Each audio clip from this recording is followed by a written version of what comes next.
Alexandre, qui es-tu, Alexandre?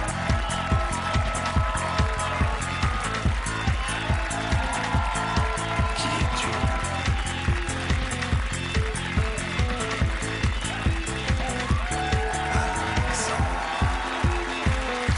Alexandre Jardin, bienvenue à Tout le monde en parle. Vous avez une extinction de voix? Oui, je l'ai laissé dans l'avion hier. OK, alors nous allons parler par signe. On va essayer.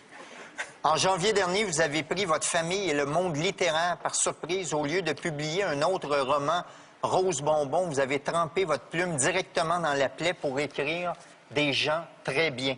C'est un récit personnel dans lequel vous levez le voile sur le sombre passé de votre grand-père, Jean Jardin, qui a collaboré avec les nazis pendant la Seconde Guerre mondiale et ça a eu l'effet d'une bombe. Est-ce que vous pensiez provoquer une telle réaction? Non. Non, je pensais que mon pays avait, 70 ans après, été quand même capable d'entendre. Et j'ai découvert qu'en France, on était prêt à faire des procès à des figures du mal, à des monstres, Oui. mais on n'était pas prêt à parler de nos grands-parents. Et ce que j'ai vécu pendant plusieurs mois en France, ça a été extrêmement violent et magnifique. Parce que quand vous courez le risque, à un moment, d'être vrai, vous permettez aux autres de l'être. Et je suis tombé sur une société qui, partout dans les librairies, dans la rue, dans les cafés, dans le métro, les gens sont venus me parler de leur famille. Et tout le monde en France a ça sur le dos. Les gens sont venus, m'ont dit, vous voyez cet appartement, mes parents l'ont eu en 42, ils ont pris l'appartement le lendemain lorsque des Juifs ont été déportés. Papa a lu votre livre, il nous l'a appris avant-hier. C'est-à-dire que brusquement, j'ai vu que c'était possible de faire surgir la vérité dans un pays. Ça a un coût, on se fait engueuler, on se fait frapper, on se fait... C'est très dur. Mais en même temps, c'est ce qui revitalise à la fois sa propre famille, et c'est ce qui revitalise une société.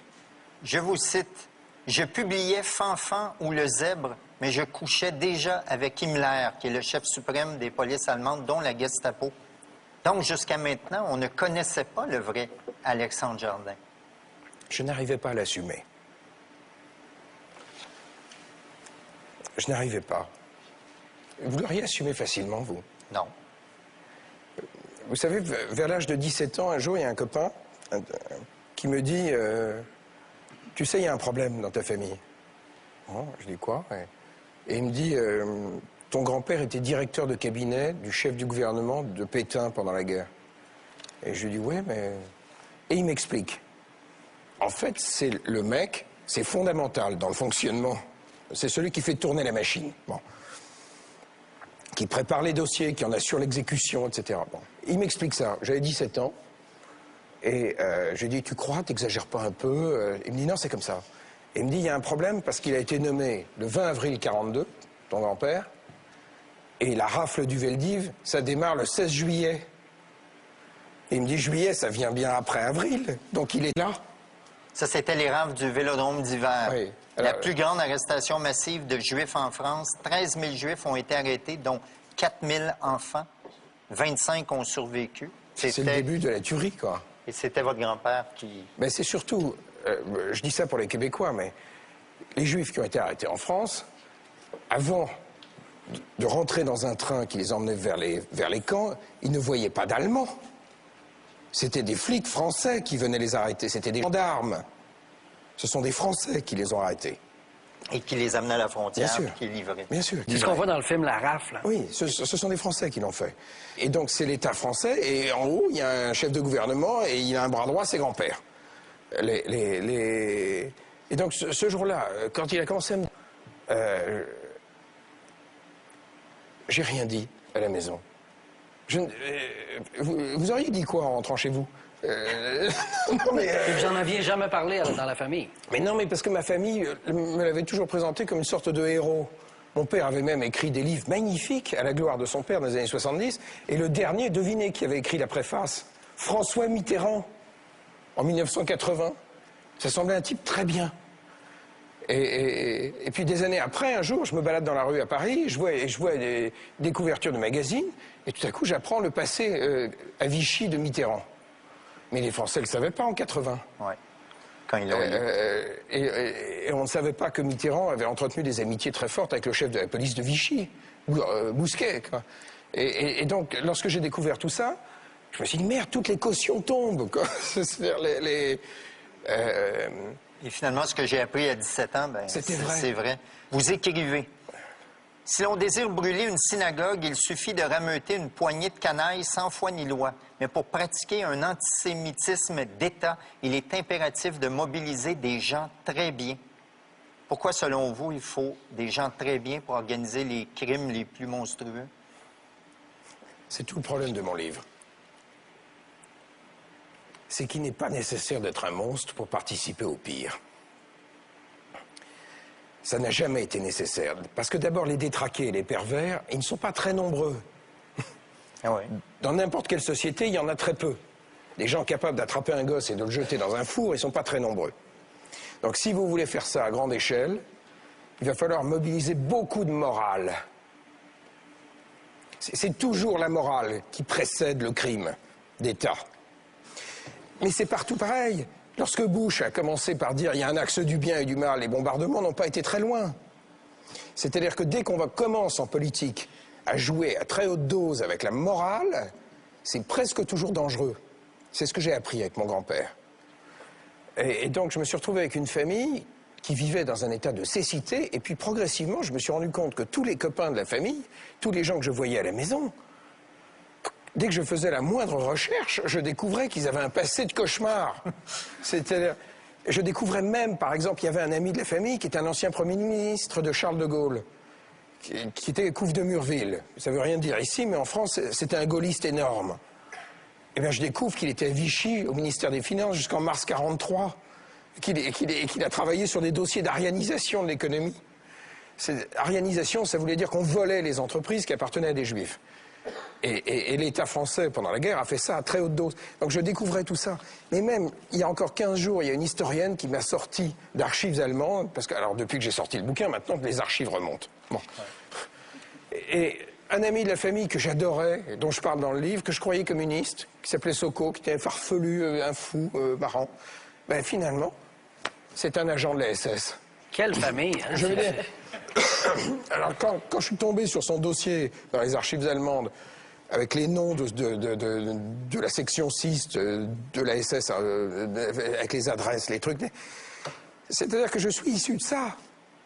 C'est-à-dire qu'au bout d'un moment, vous vous rendez compte qu'à peu près tous les gens très bien qu'il y avait autour de moi... Ne l'était pas du tout. Ben non, à un moment donné, ils ont fait des choses folles. Et ce n'étaient pas des monstres, tous ceux que j'ai connus.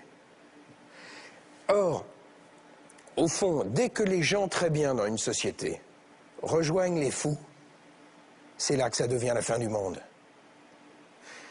C'est à ce moment-là. Donc ce sont les gens très bien dotés d'une morale qu'il faut toujours surveiller dans une société. C'est là où ils vont que le danger peut se préciser. Alexandre, en France, à l'époque, on collaborait avec les Allemands par racisme, par peur, par lâcheté, par opportunisme. Alors d'abord, je pense très fortement qu'un homme comme mon grand-père a eu vraiment le sentiment de faire le bien. C'est pour ça que c'est effrayant. C'est-à-dire que dans la morale des gens comme mon grand-père, il y a un truc qui est sacré, c'est la souveraineté nationale. Et donc, ils vont lâcher n'importe quoi pour maintenir ce qui est sacré à leurs yeux, la souveraineté nationale de la France. Et ils vont lâcher les Juifs, les enfants, les familles, les vieux. Ils vont sacrifier les Juifs. Mais est-ce qu'il était ouvertement antisémite? Il l'était comme toute la droite française de l'époque, l'était comme toute la société française. C'était une norme sociale en France. Lisez la presse de cette époque. Ne pas être antisémite dans ces milieux-là, une sorte d'anachronisme, c'était bizarre. Il y en avait ici aussi à l'époque. C'était répandu. Et évidemment, je veux dire, les États-Unis ne se sont pas, par exemple, bousculés pour accueillir les Juifs allemands. Le Canada non plus. Le Canada non plus. Et le Québec non plus. Bon, il y a eu un antisémitisme normatif propagé par l'Église, assimilé par la bonne société, par les gens très bien. Vous avez dit que vous avez choisi vos enfants. Est-ce que vos enfants sont fiers? Ben, je peux vous raconter un truc qui a eu lieu il y a quelques semaines. Mon troisième fils, qui a 13 ans, il est allé à l'école et il y a des gamins qui l'ont pris à partie, qui lui ont dit « Ouais, on a vu ton père à la télé, t'as une famille de collabos. Ta famille, elle a marché avec Hitler. » Et je lui ai dit « Mais qu'est-ce que tu as répondu ?» Il m'a dit « Oui. » J'aurais dit « Oui. » Je fais comme toi, j'ai dit « Oui. » Ça leur a coupé la chic. Ben ouais. Et puis j'ai bien réfléchi, on a discuté avec des copains. T'as bien fait de l'écrire le bouquin, j'aurais pas à le faire. Et puis j'ai trouvé ça magnifique qu'un gosse de 13 ans dise oui. Et il m'a dit, on n'est pas responsable, mais on couvre pas, on n'est pas complice. Ben ouais. Voilà, c'est tout. Selon l'historien Jean-Pierre Azéma que vous avez consulté pour écrire votre livre, il n'y a pas de document d'archives qui prouve que votre grand-père, Jean Jardin, était au courant des rafles parisiennes des 16 et 17 juillet 1942. Sur quoi vous êtes-vous basé, alors? Alors, il dit la vérité sauf que maintenant, le livre est sorti. Et depuis des semaines, il y a maintenant une historienne qui me fait remonter des paquets de trucs. Et qui vous en a trouvé. Mais pas dans les archives françaises. Parce que mon grand-père avait nettoyé. Comment on nettoyait à l'époque? Quand on est directeur de cabinet du chef du gouvernement, avant de partir, c'est pas très compliqué. On a accès aux renseignements généraux, on a accès aux services de renseignement, on a accès à beaucoup de choses, on n'est pas un piéton.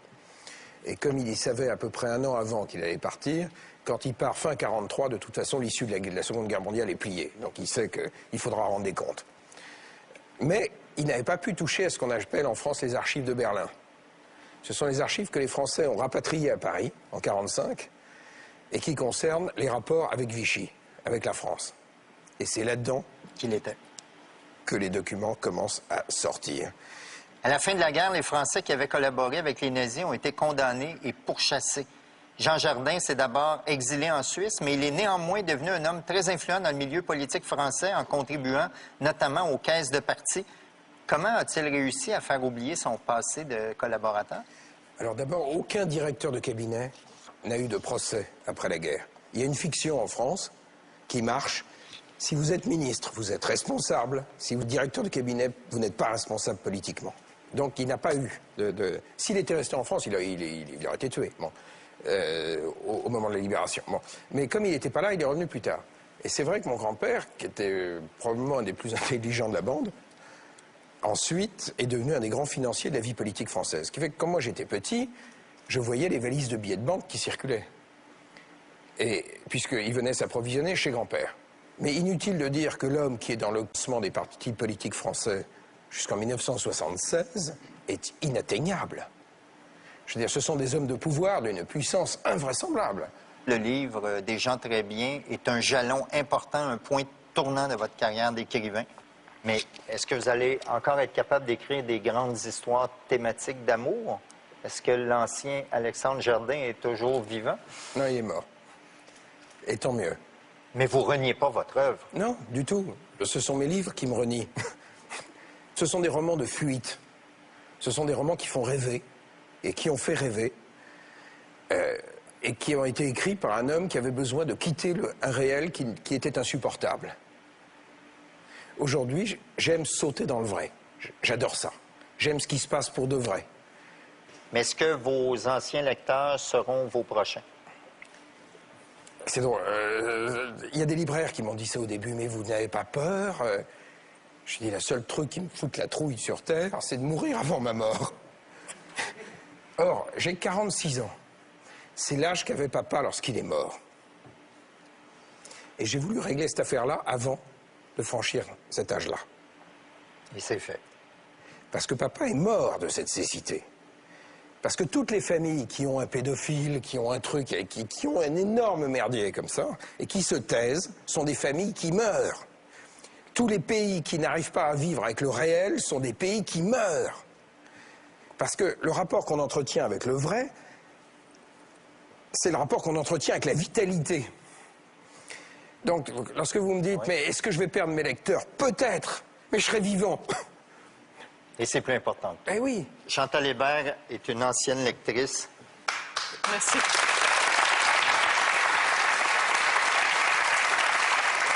Alexandre Jardin, c'est toujours un plaisir de vous recevoir sur ce plateau. Moi, je vous ai écrit une carte. C'est pas un livre, mais il fallait que ce soit écrit. Il fallait que ce soit dit.